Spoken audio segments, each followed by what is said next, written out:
Well, good evening, everybody, and welcome to the 19th anniversary of our Renaissance Christian Counseling Center. For 19 years, they have served our community faithfully, bringing stability in the area of mental health and emotional health. And we're so excited about the fact that for these last 19 years, they made major impact all around us. So many persons have been strengthened, so many lives have been put back together because of the ministry of the Renaissance Christian Counseling Center. Tonight we're going to talk about their beginning, deal with how things began and got off the ground. Then we'll also have a conversation around the current state of mental health when we look at all the pandemics that are colliding. Of course, we have plenty of conversation about the conversation of COVID-19, the pandemic of police brutality, the pandemic of police murders, all these colliding pandemics, and of course the pandemic called Donald Trump in Washington. All these pandemics have collided, and we're going to deal with them tonight in great detail. We have some guests with us tonight. We'll introduce them in just a few moments. All of you know our Executive Director, Dr. Carla Debnam. Hi, everyone. And of course, we also have with us tonight Dr. Taunya Tinsley, who began also a mental health counseling center at the Mount Airy Church in Pittsburgh some years ago. She's with us tonight. Brandon Johnson's with us tonight. Brandon serves as public health advisor. Then Adam Johnson is also a family services manager for Roberta House. And all experts in the field tonight. But first, we want to talk about the Renaissance Center and 19 years of history, a 19-year journey that's brought them on the brink of 20 years next year. Next year, we're going to celebrate big time the 20th anniversary of our Renaissance Center. But this year, we're taking a look back, trying to understand how they got to where they are. 19 years ago, when the Renaissance Center began, the conversation on mental health and emotional health was not common in the African American church. We talked about, of course, spiritual stamina, spiritual power. We talked about being physically strong, but we didn't always talk about our mental and emotional health. And so Renaissance Center began 19 years ago. It was a rare moment in the Christian church, especially in the African American church. You know, in our community, oftentimes, one of the last things we deal with in a healthy way is our mental health and our emotional health. We'll drink stuff out, we'll smoke stuff out, we'll cuss you out, but it's an issue behind that. And the issue is, how stable are we? And it's not a bad conversation to have. As a matter of fact, it's a very powerful conversation that needs to be had. But over the years, our Renaissance Christian Counseling Center has been able to serve so many persons. I remember July 7th, 2001, like it was yesterday. Why? Because we purchased a home on Winners Lane, and Renaissance Center began there. It was a real small home, but they made it work. Stayed there for a few years, then started renting space at 10 Winners Lane, a 3,000 square foot facility. And then lo and behold, as Morningstar was looking for property to build a new sanctuary, a new ministry campus, we stumbled upon some property on Security Boulevard and Woodlawn Drive, which is now the home of our Renaissance Christian Counseling Center. And so it's been a great journey, a very powerful journey. We're excited tonight just to have that conversation with you. Many persons who are even watching tonight, you have been clients of our center. You have sent persons there. Why? Because you've seen the work that our counselors are doing there. It's a staff of trained, professional, and degreed counselors whose aim is to do this, to make sure that we are mentally and emotionally stable. We want to start in right there because I think it's so important for everyone to understand the roots of the Renaissance Center, the genesis of the Renaissance Center, and how we got to where we are and why we felt that it was such an integral part of ministry. Again, as I mentioned earlier, when we started, the Renaissance Center began in 2001. This was not a conversation that many persons in our community was having. Why? Because we thought that if you talked about mental health and emotional health, there was something really wrong with persons, when in reality, you're trying to make sure that you're as stable as possible. And so when we begin this ministry, we call it a ministry, we recognize the need that in our community, not only must we be spiritually stable and physically strong, but we must also be mentally and emotionally strong and stable at the same time. Sometimes in the Christian church, we preachers and pastors, we try our best to preach everything out of you. Some stuff can't be preached out of you. Some stuff has to be watched. I'll use this word, counseled out of you. You have to be taken through a journey, taken through a process. And so our Renaissance Center has been able to do that. I can't even number well over 1,000, 2,000 clients we've had in these 19 years, and it's still growing, and we thank God for them. I want to ask Dr. Carla Debnam a question tonight about the beginning of our Renaissance Center. What did it feel like to start a mental health counseling center for a predominantly African American demographic that we were after? Were you nervous? Were you anxious? What was going through your mind? It was something that, not necessarily a counseling center, but a passion of mine to serve the public, serve the community in helping with mental health needs. And so what we did was we gathered some other clinicians in the congregation and met for several months, coming up with a strategy of how we would serve the community in the community, and not, from the church specifically, and that we would always, from the beginning, be there for not just persons in our congregation, but for persons in the community. So it was a part of my passion, a part of the passion of other persons in the congregation that were a part of the planning stages of this, so that when we opened in July 2001, we had done a lot of work before we got to that point. And so that was the beauty of it. And basically, the challenge that we had then is some of the same challenges that we face today, and that is reducing stigma. Stigma is a big challenge, a big hurdle for African Americans and Christians in particular to overcome, to get the health care that they need, especially when it's mental health care. And so we always wanted to let people be aware that we could be there for them, whether it's with educational resources, letting people have access as guest speakers, and of course in a professional therapeutic environment. And from the beginning, it's always been a professional therapeutic environment. One that has become an anchor in our community. So many churches, so many community persons are taking advantage of the services at Renaissance Center because, again, the impact and the necessity. So tonight, those persons on Facebook Live who are watching, those who are on YouTube, those who are on our website tonight, we're going to let you know that throughout our conversation tonight, we welcome your questions. You can in the chat box on YouTube or even Facebook Live, put your questions there, and we'll try our best to get to them tonight.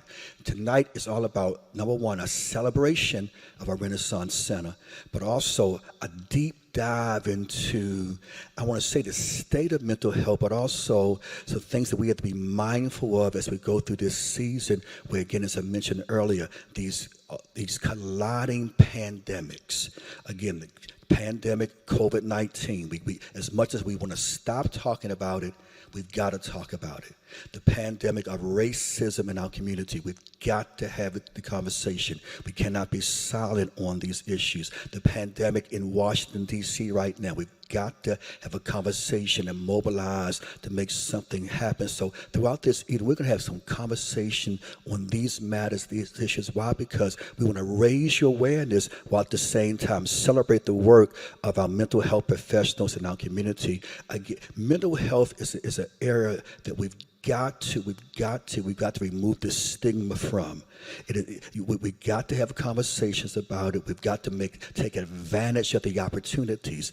It's interesting, the Bible talks about how God puts every gift in the body that is necessary. He puts the gift of mental health professionals in the body of Christ so that we can be as healthy as possible. It's so often as pastors and preachers, again, we're trying to pray everything out of persons, preach everything out of persons, lay hands and cast out every demon. Some stuff, again, we've got to understand are beyond our control, but yet God has put gifts in the body of Christ who can make sure that these issues are dealt with in a professional and in a healthy way. So let's have a conversation tonight. Let's talk about mental health. Let's talk about where we are. Let's talk about what's going on. I introduced to you earlier our panel persons, Dr. Tinsley, Brother Brandon Johnson, Brother Adam Johnson, and and of course Dr. Carla. These are our subject matter experts tonight who are going to guide us through this season, because when we look at what's happening in our country, our world, our communities, as pastor, I am very concerned. I'm very concerned because many persons are frustrated, we're anxious, we're upset, we're mad, we're depressed, we're discouraged, and some way all of these emotions come out of us.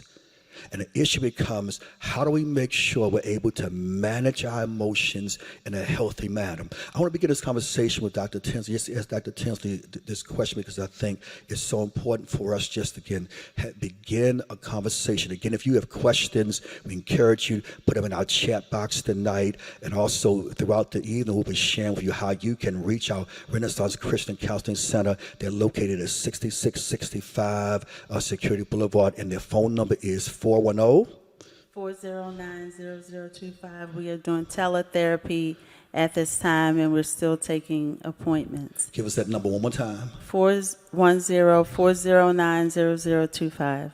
So, Dr. Tinsley, can you talk to us tonight about the state of Black America?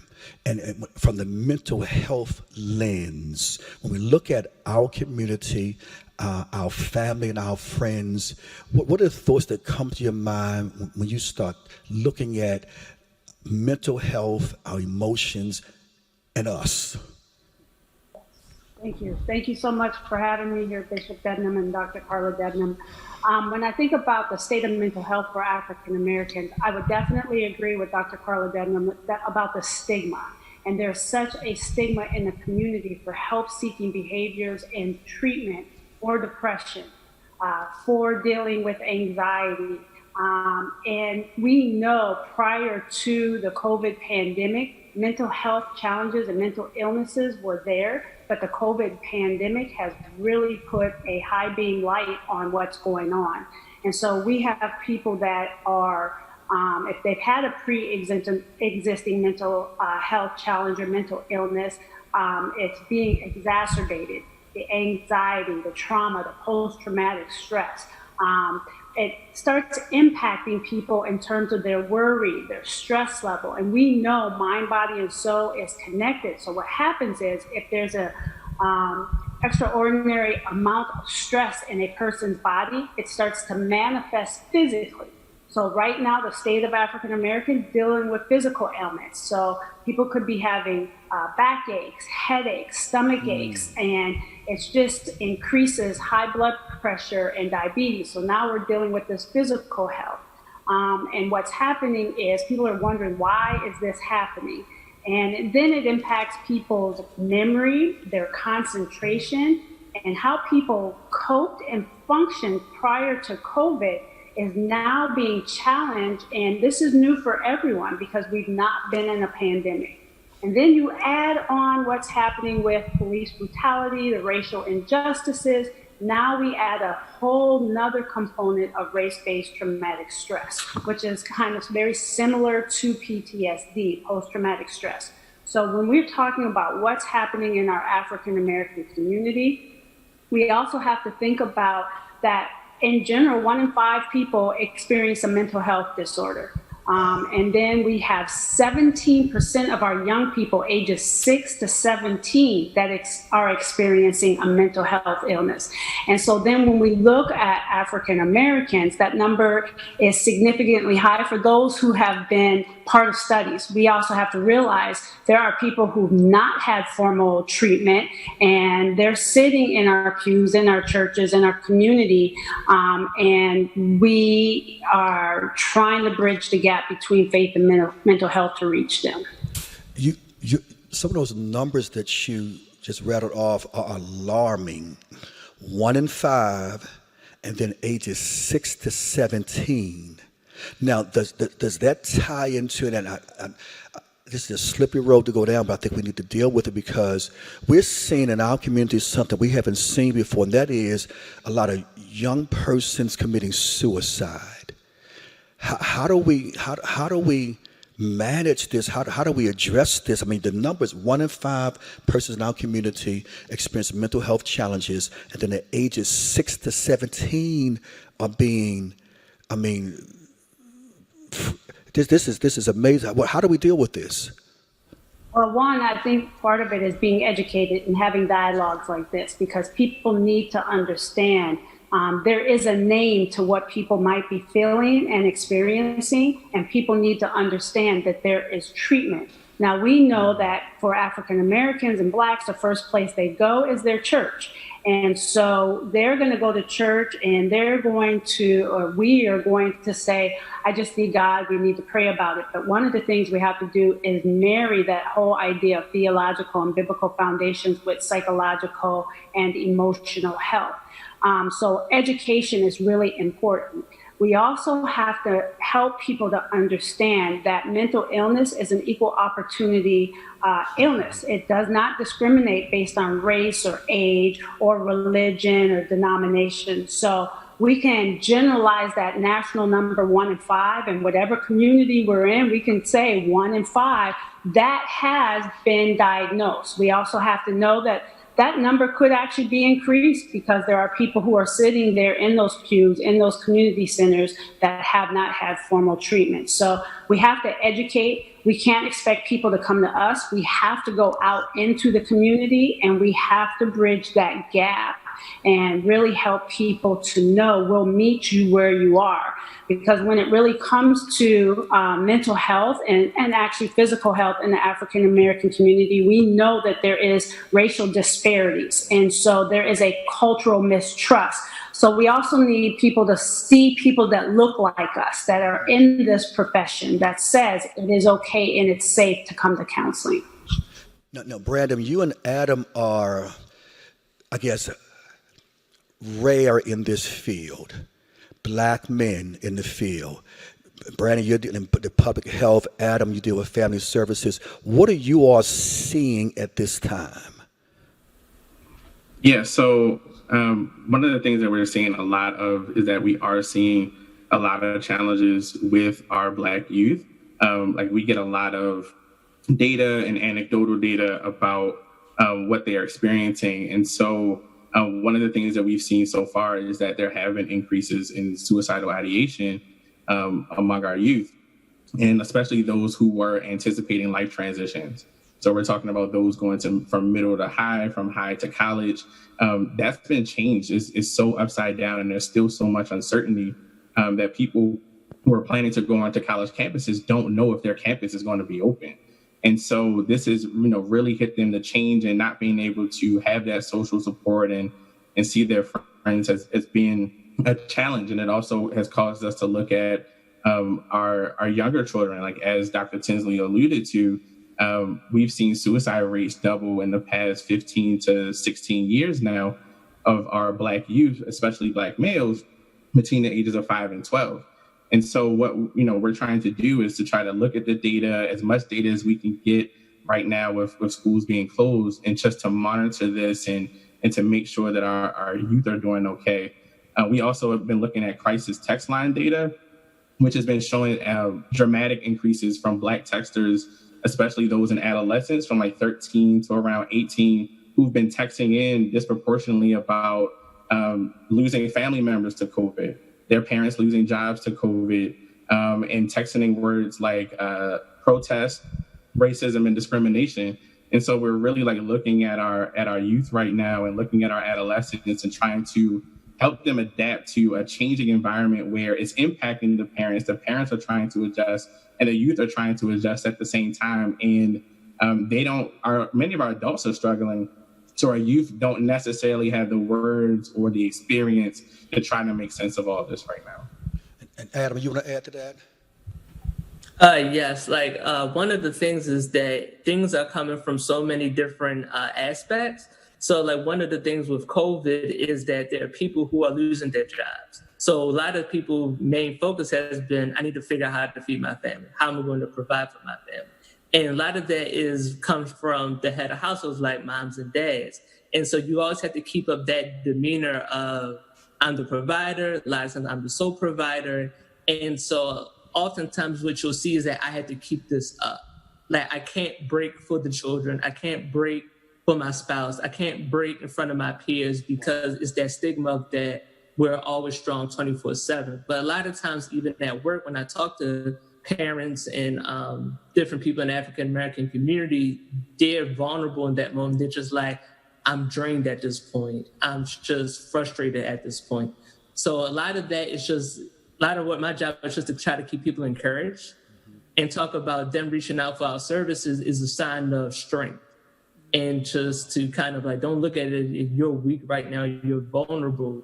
You're vulnerable, yes, but not weak. Those things don't mean the same thing. So it's just like trying to keep that encouragement.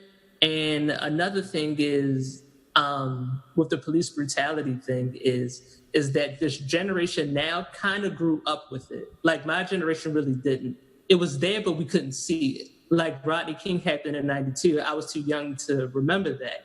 But for children for a certain age, you saw Eric Garner, you saw Trayvon Martin, you saw Freddie Gray, and you have actual video of these incidents happening. And that leads to a whole nother trauma aspect. So I think that's why now, even in the protests, you're seeing more young people because they grew up with that police brutality at that young of age, where for me and people older than that, we weren't really exposed to the way that it's exposed to now.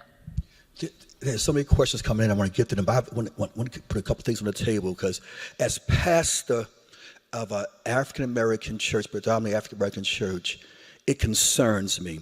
And one of my biggest concerns, I see the frustration, I see the anxiety, the fear, the discouragement, the depression, but my fear is this: how do we get persons to address it? I mean, they know they're frustrated, they know they're angry, they know they're depressed, they know they're discouraged, but in our community, back to the stigma, we don't go to counseling. We get drunk, we get high, we have sex, we cuss you out. But how do we get persons to deal with this? I would like to say, I think we get persons to deal with this by bringing the awareness and also letting them it's okay to get help. We see, more positive posts on persons getting help, encouragement, whether they're joining online support groups, or which is mostly the only option now. But prior to COVID, those were gaining popularity where people had chat rooms that they could go to and express their fears and concerns. There are websites that are tailored to specific cultural context. So, you have the Black Girls Therapy, you have all, Black Men Therapy. You have different ways that and communities that have been formed that are trying to pull people into a relationship where they can share and get support, and then if needed, also follow up with that. I was sharing earlier that one of my interests is maternal mental health and Black maternal mental health in particular, because our maternal rate of mental illness is higher in our community, and of course, like others, is left untreated. And so we're pushing the stigma. It's okay to get help if you're pregnant. If you already have a pre-existing mental health diagnosis, you have to discuss with your practitioner that you have that, and they can find a safe way for you to take medicine while you're pregnant and even afterwards to prevent the postpartum depression, anxiety, or psychosis, other things that can come up, because of your maternal health. And so these are things we have to continue to discuss and share with people, because a lot of people aren't aware that these things exist. I'm going to take a question from Facebook. One of the questions was just answered. What's the best way to encourage someone to seek counseling who doesn't believe they need therapy? And I believe Dr. Debnam spoke to that. But the question was asked again specifically for young people. Okay. So perhaps Brandon or Adam, how do you get a young person to go to counseling when they don't believe that's what they need? Yeah, so I think this is a really important question. I think to Lady Carla's point, there are so many different spaces now online for youth to talk about their experiences with therapy, especially Black youth. So there are some pages. One of them is Melanin and Mental Health that really talks about, it's run by Black therapists, and they talk about and have like youth will come on and share their experiences, obviously as much as they're comfortable, to really begin to break down that stigma of mental health and really be able to see that it's a safe space, because it hasn't always been. And so sometimes part of it is, just letting them know, like, this is a safe space. As Dr. Tinsley mentioned earlier, like, these spaces have changed. Like, there are people that are younger, that are Black, that are in these spaces that want the best for them. And so I think letting them see, a lot of things that happen with youth are peer-based. So they need to see someone who looks like them getting benefit from it. And those spaces do exist. And so as much as we can expose them to that and normalize it, I think it starts to take away some of the shame and the fear of seeking mental health therapy. I think, did you want to add to that? I'd like to add also, the parents have to be an advocate for their child seeking help. What I find is that the children might instigate the need, but the parents don't follow through. And so children need the support of their parents to get the help that they need, because again, normally the parents have to sign off on it and also are, under their health insurance, and also have to play a role in making sure their children get the help that they need and continue to get it. A lot of times children will begin therapy, and then the parents may become uncomfortable with the level of sharing because they've made a connection with the clinician, and now they're opening up, and then the parents withdraw the children from therapy. And we see that repeated over and over again. And so therefore those children sometimes don't trust to try again. Dr. Tinsley, you're the past president of the Association for Multicultural Counseling and Development. One question I have for you in this season in particular is this: are you seeing an increase in requests for counseling, or are we at the same levels? Oh, no, absolutely. There is definitely an increase. I'm seeing it at the Mount Airy Counseling Center. I'm seeing it in my own practice. I'm hearing about it nationally. And so from the time of COVID and with this racial pandemic, and what's really nice is that because we are doing telehealth now, we are able to accommodate and provide more accessibility for young people as well as adults. And something else that I really find that there's an increase of is people seeking out somebody for counseling that looks like them. Because there is this unspoken question, if you don't look like me, especially with this cultural mistrust, how do I know that how I'm treated out in the community, that's not how I'm going to be treated in the counseling session? And so there is this increase in need, and we need it in the counseling profession, in the therapy profession. We need more African American males, we need more African Americans, Asians, Latinx, because there is an increase in people of color seeking out counseling and therapy. And Adam, you deal with family services at Roberta's house. What are you all seeing over there?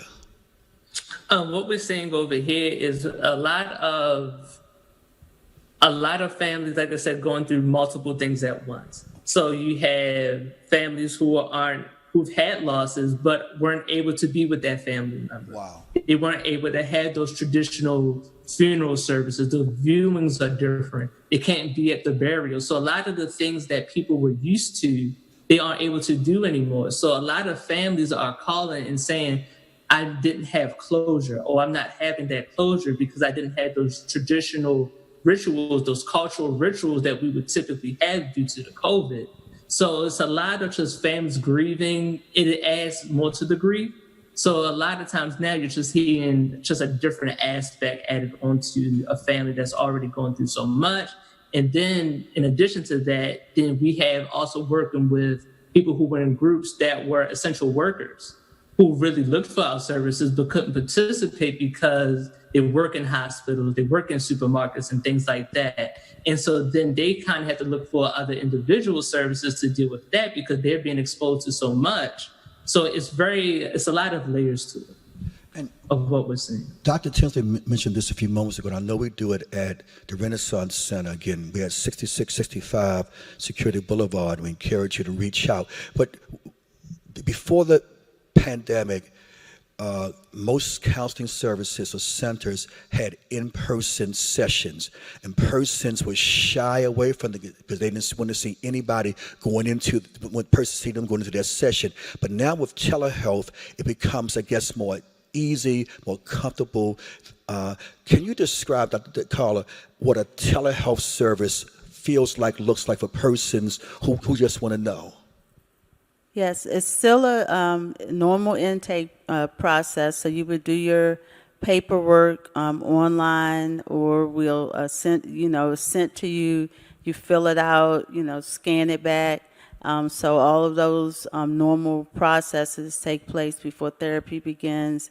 You would also have your, the normal first session where you're gathering information, letting people know your credentials. The connection piece is important, and it's tough sometimes, over the Zoom or whatever media we use. But we also use the phone services. But what I'm finding though is still a connection being made, that persons are interested in getting the help. And so they're already almost coming ready. They don't have to get the buy-in that this is good for me, like it usually is in the beginning. They're coming, they're ready, and they want to do the work. And so that's what I'm finding in this season with the telehealth, that persons who are moving forward with therapy are coming ready. And so telehealth makes it very easy for the person. They can sit at home, they're in their dining room, their living room, their basement, and they're just talking with their counselor via Zoom or however platform that you use. So it makes it a lot easier for persons to do it. That's what we want to look at it that way. I would say it's similar, though, to working from home. So you have to find a private space. So that can be a challenge sometimes for the clinician or the client to find a quiet space. But yes, that is true. Right. What we personally understand is this: hey, if you need the help, especially in a time like this, it's available. So let's go after the help. Let's go after the help. Let's not look for reasons not to do it. Let's look for reasons to do it. That's another question. Several questions, but Adam said a word, closure, with regard to the pandemic, and several people made the comment, you won't get closure these days. So I just want to throw that to the panel. Is that true, or how do you get closure in a situation like today? Anybody want to tackle that? Was that for me? Dr. Tinsley? Sure. I think when we talk about grief in general, we have to keep in mind that grief and the task of mourning is a process. It's a journey. It's not a destination. And we live in a society that there's this expectation that there should be a timeline on grief, and there is not a timeline. And if I were to take the model of grief and loss, that there's stages that you go through: shock and denial, anger, depression, bargaining, and going through the pain and emotions of grief. During this COVID time, people could be moving through those stages and they're fluid. You can move in and out. But all of a sudden, when we get out of this pandemic, somebody could revert back to that anger stage, to that shock stage. And so it's really important for people to understand that it's not necessarily a closure, in that it's a destination, it's ending, it's over, but it's a process that moves in stages.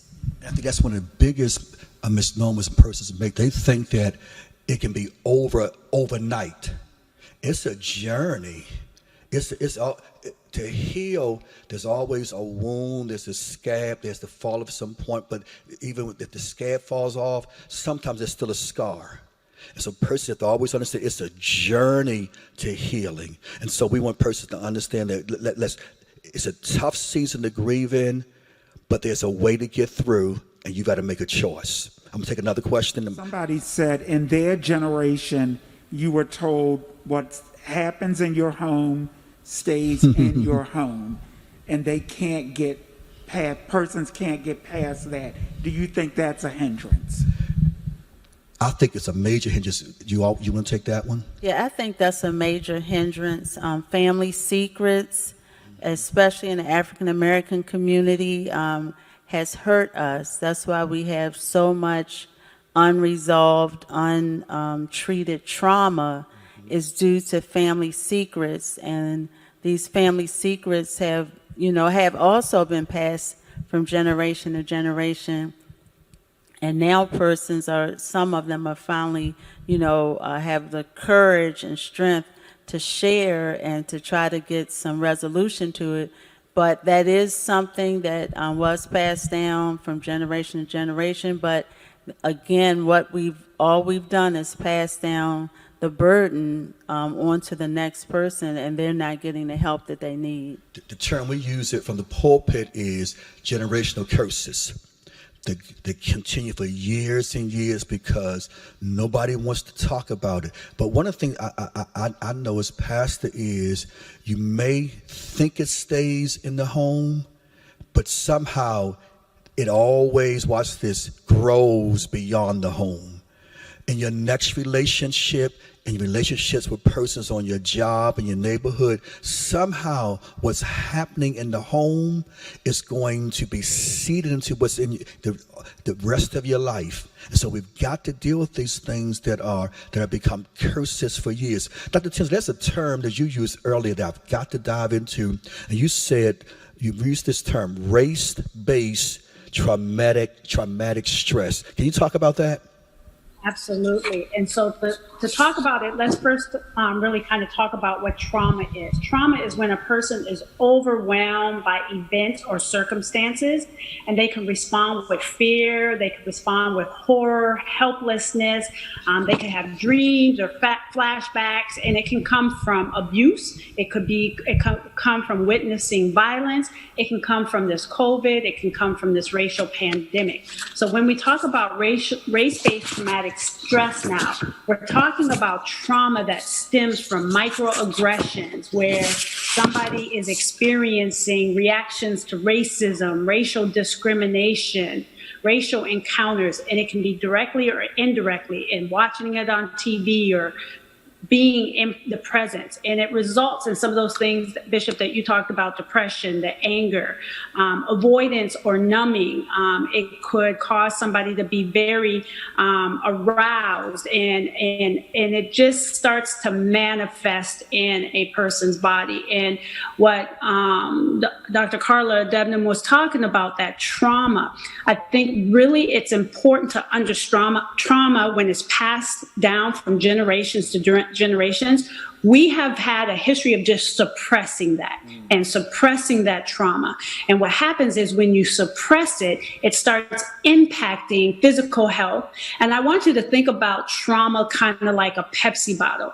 When we shake a Pepsi bottle and we take that lid off, it explodes.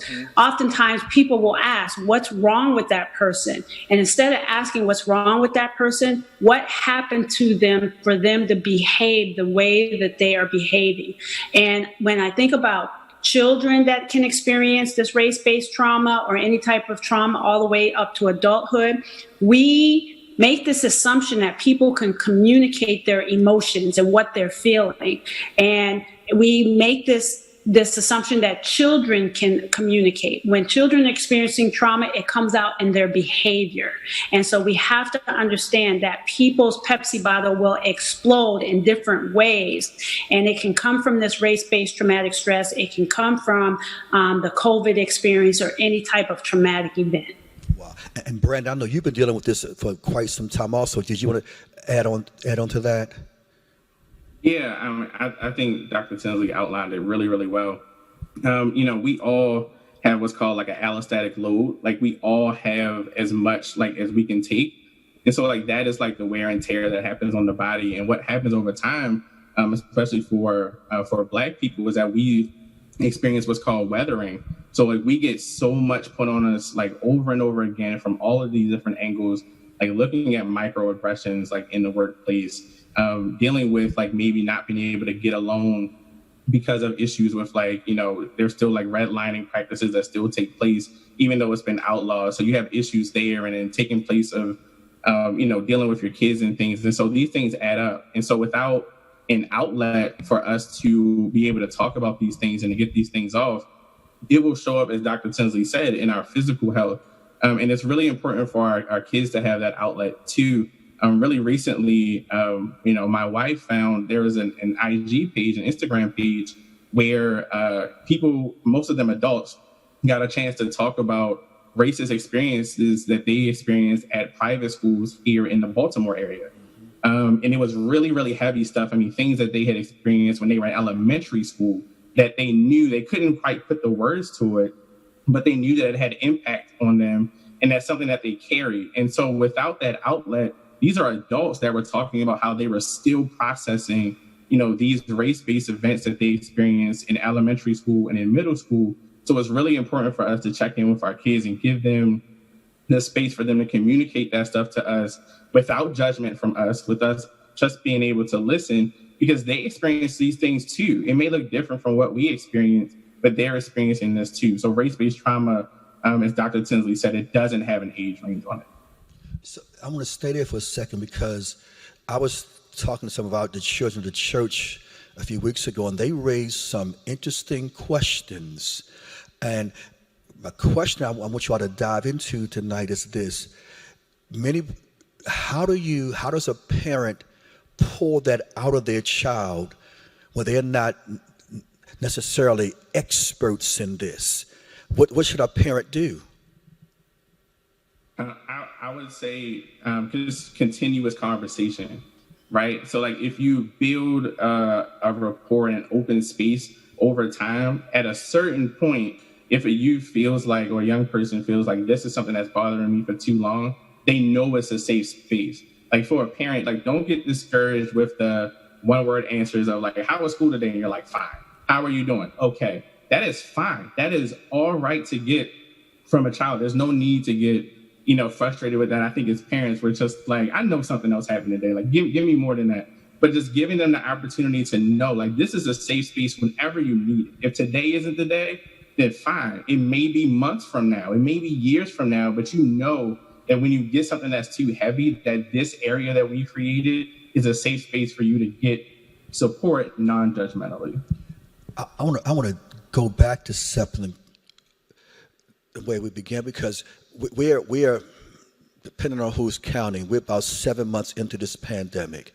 When this first began, many persons thought or anticipated, hey, this be over in a couple weeks, couple months max. We're 7 months in now, and so now persons are really starting to revisit their thoughts about this, their habits, and want to know when is it going to be over. But the question I want to ask is this: what can we anticipate in our community now and also post-pandemic? Even though it say it's over next year sometime, prayerfully it will be. But what will the residue look like? And so how do we prepare for the residue that we know is going to be there? I think one of the things is to look at the different aspects. We had to look at the financial aspect. That's a lot of people lost their jobs. You hear those job reports coming out pretty much weekly, and they just get more and more disheartening. Also, the health aspect, and not just with the COVID, but just the healthcare system of just, we hear about it now, but I think once we get later on down after this, we'll hear about how this affected the African American community so heavily. And I think we have to be prepared for that in just dealing with like the health disparities. Also, even education. A lot of the kids in Baltimore City didn't have the access to continue virtual learning. And so we're going to see that in the education system. So it's very multifaceted things that we prepare for. So it's financial, health-wise, physical health, mental health, and also education. So our children could very possibly fall further behind in learning. Our health could get worse. We haven't talked about, and we said earlier, that mental transitions into physical at some point. And so all these mental, emotional issues end up becoming physical problems. And so we're going to have, coming out of this, what's a preacher to do? What's a church to do? What's a person to do? Because we have to, one of the things I'm doing right now, I'm trying to prepare for ministry post-pandemic and the things we need to have in place. And so when we look at our context, and you're in the mental health professional field, rather, all of you, and so what are you preparing for post-pandemic? Are you going to have a line of persons wanting appointments or needing appointments? Are we going to have more violence in the street because persons have been impacted financially and they're just trying to put food on their table? How do we prepare ourselves for this? I think we continue to, especially as a church, to provide a safe space.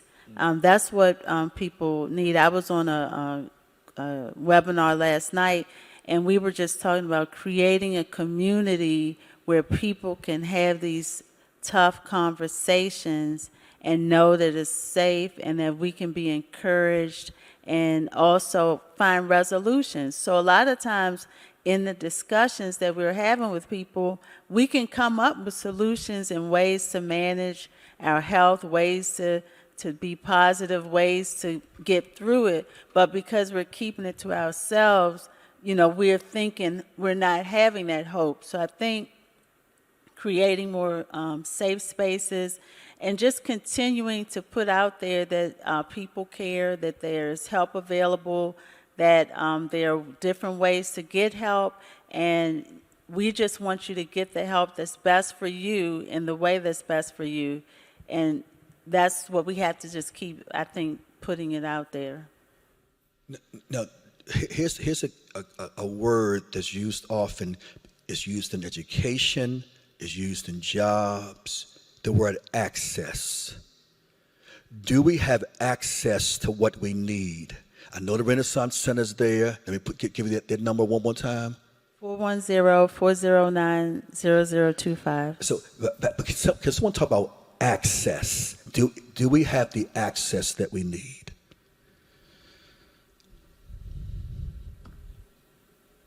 Go ahead, Brandon. No, I'm going to pass it to you, Dr. Tinsley. Go ahead. I was going to say that access is there, and I think one of the things we have to understand is many health insurance companies, and I know this from a fact from my experience, many agencies are really trying to work on being culturally competent and doing trainings with their staff, and they are recognizing the barriers and gaps to health-seeking behavior and are trying to partner with churches, trying to partner and getting out in the community. And so we also have to know, I'll put a little plug in, there's different foundations. So Taraji Henson's foundation and Boris L. Henson, they're providing support for people of color to get 5 free sessions of counseling in their state that they're located in. And so when we talk about what should the church do, I know we have the Renaissance Center, we have the Mount Airy Counseling Center, but if a church doesn't have a counseling center that's attached, having resources to refer their congregants to to these agencies, to these foundations that are looking to help with bridging the gap between faith and mental health and providing access. There's a question from There Facebook. are a number of questions. Wow. There are a number of questions that point to the umbrella of how do you get someone to go to counseling. If you see a single parent who needs counseling, how do you get a relative to get much needed mental health help? What's the best way to encourage someone? It's probably 8 to 12 questions. And I've heard safe space and process destination. I just want to have some integrity to the questions. Does someone want to add something to that? Because a number of persons are asking. I could add, I think it's important to understand that we need to include family members and friends. So accompany that person to the counseling session. Mm-hmm. And many counselors are okay to say, hey, why don't you come in to help with bridging the gap so we can build that relationship? Because people are not going to care what a counselor knows until they know that the counselor cares. So that relationship is going to be very important, and including those family members in the relationships. And, you know, Bishop, you talked about from a faith perspective, from a biblical perspective, it's all about being whole and well. So it's really coming from Scripture. If we take the healing at the pool, Jesus said, wilt thou be made whole? Right. Whole is including mind, body, and soul, and all of those wellness pieces that Adam talked about. So knowing this is a biblical mandate that we need to be made whole, because sometimes people need to hear that it comes from Scripture. I have somebody who said, when my pastor gave me permission that I could marry psychology and theology together in those biblical foundations, she's been holding herself in pain until she could hear from the church that it comes from a biblical and theological perspective as well.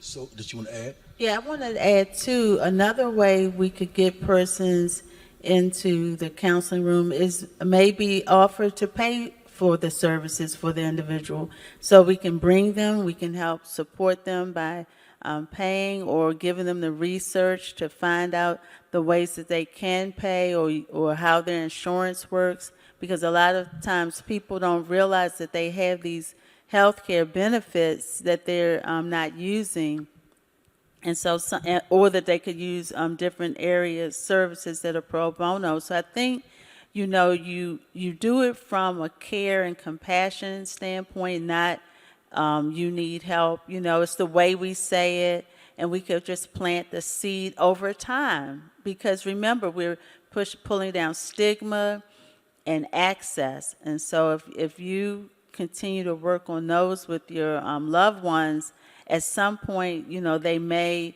be open to getting the help that they need. Here's a question. Go ahead, Brandon.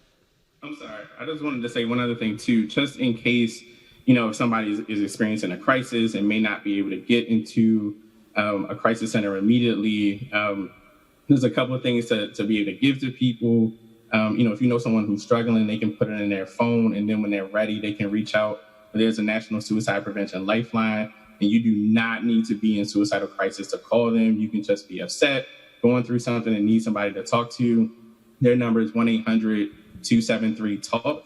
And then on top of that, if you're in a place where maybe you can't talk on the phone or don't want to talk on the phone, there's also the crisis text line that's available where you can 24/7, 365 service that's absolutely free, where you can text a trained crisis counselor for free. And you would just need to text home to 741-741 on your phone, and it would initiate a text conversation. Can you give those numbers one more time, Brandon? Yep. So the National Suicide Prevention Lifeline is 1-800-273-TALK. And the crisis text line, you can text, I think you can text anything, but text home to 741-741 on your phone. So our aim tonight is twofold: to celebrate the Renaissance Center, but also let persons know there's an opportunity for wholeness. There's an opportunity for you to be stronger, to be more stable and more confident in who you are. But we've got to take advantage of the opportunities and the access that God gives to us. Let's look at this real quick, and I know our time is wrapping up. Are there more questions from Facebook right now? Just one question Okay. or comment. Is Roberta's house free? Adam? Yes, it is. All of our services are free. All right, there you go. Provide a number? Yes, you can. Yeah, so our phone number is 410-235-6633. And can you explain what the services of Roberta's house one more time? Yeah, so we're African American Grief Counseling Center. So we provide numerous groups for grief counsel. We have services for children between the ages of 5 and 100. So we have groups dealing with like our same group that is still a mom, that's for women who deal with infant and prenatal loss. We have our homicide survivors program, that's for people who lost a loved one to homicide. We also have our Changing the Game, which is our teen group, a teen support group for grief. So they do amazing work as well. We have our Families Healing Together that helps bridge to have those conversations with parents and children to have that conversation about a loss. A lot of times that's a touchy subject. So any type of loss, we do not charge anything, and all of our sessions are done through groups. So also you're building that connection and that community with other people going through similar issues. Amen. I'm going to ask our panelists to give us a summary statement. What is it you want persons to know about mental health themselves? What do they need to know as they leave this conversation? And I'll begin with Brandon, go to Dr. Tinsley, Adam, then Dr. Carla. So I think just with my line of work, I think the thing that I would stress to people is to take time and see where you are, check on yourself, see how you're feeling, do some introspection, have that time to ask yourself, like, what are the top 3 emotions that I'm feeling today? And if you get some consistent days where you're not feeling so great, check in, whether it's with the Renaissance Center, calling one of the hotline numbers, but keep an eye on that. I think suicide is one of the things that is creeping up in our community, unfortunately, with our youth and with our adults, and one of the things that we don't talk about enough in our community. And so, especially during these times of COVID-19 and the things that we're seeing that are race-related, it's a stressful time. And a lot of times we see suicide rates go up after pandemics, consistently. And so we just want people to stay connected, stay mindful of yourself and how you're feeling, and please don't be afraid to reach out, because there are many people that look like us and look like the Renaissance Center who are out there ready to support. Dr. Tinsley? Similar to what Brandon had said, I would like to just say you're not alone. If you are experiencing something, we are designed to be in relationship. And I truly believe that those of us that are in our respective counseling centers, organizations, have been given spiritual gifts within the body to help people. And so we're here to help you through something. You may not have to necessarily have a major problem, but it can be a place just to process how you're feeling and just to get clarification on those emotions, and being mindful and being preventative to keep something major happening in the future. Amen. Adam? Yes, I would say one of the things is not to be afraid to ask questions when it concerns with mental health and counseling. One of the things I used to do when I used to be a counselor in the school system is, before even a family signs up all the consent forms and things like that, I would just have a sit down and talk with, like, whatever questions you have or apprehensions you have about mental health, share them with me. And we can have that conversation, that open dialogue. And even before then, a lot of times parents would be like, oh, I never knew these things about mental health, or I didn't know this about counseling, and things like that. And it helps ease a lot of those anxieties that they had coming in. So one of the things I would just like to say, don't be afraid to ask questions before you go into it, just to kind of ease a lot of those anxieties. I would like to say, it's a quote we see often now, it's okay to not be okay, but it's not okay to stay that way.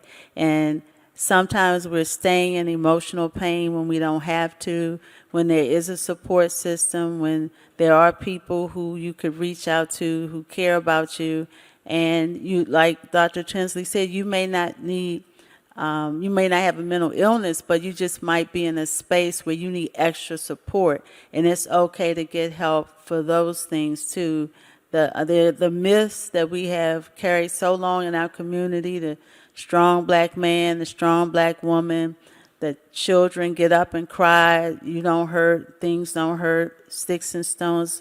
Though all of these things that we have spoken into our own lives and into the lives of others are myths that we need to break down. It's okay to get help. Can you give the number for the Renaissance Center once again? It's 410-409-0025. Again, tonight we've had a great conversation, and I'll add this. If you want to support the work of the Renaissance Center, you can mail them gifts, donations to 6665 Security Boulevard, Gwinnett, Maryland, 21207, or you can go to the Morningstar website, Cash App, Givelify, PayPal, and roll down menu, and you'll see the Renaissance Center there again, because we want to support our mental health professionals, make sure they're able to do the work to heal our community.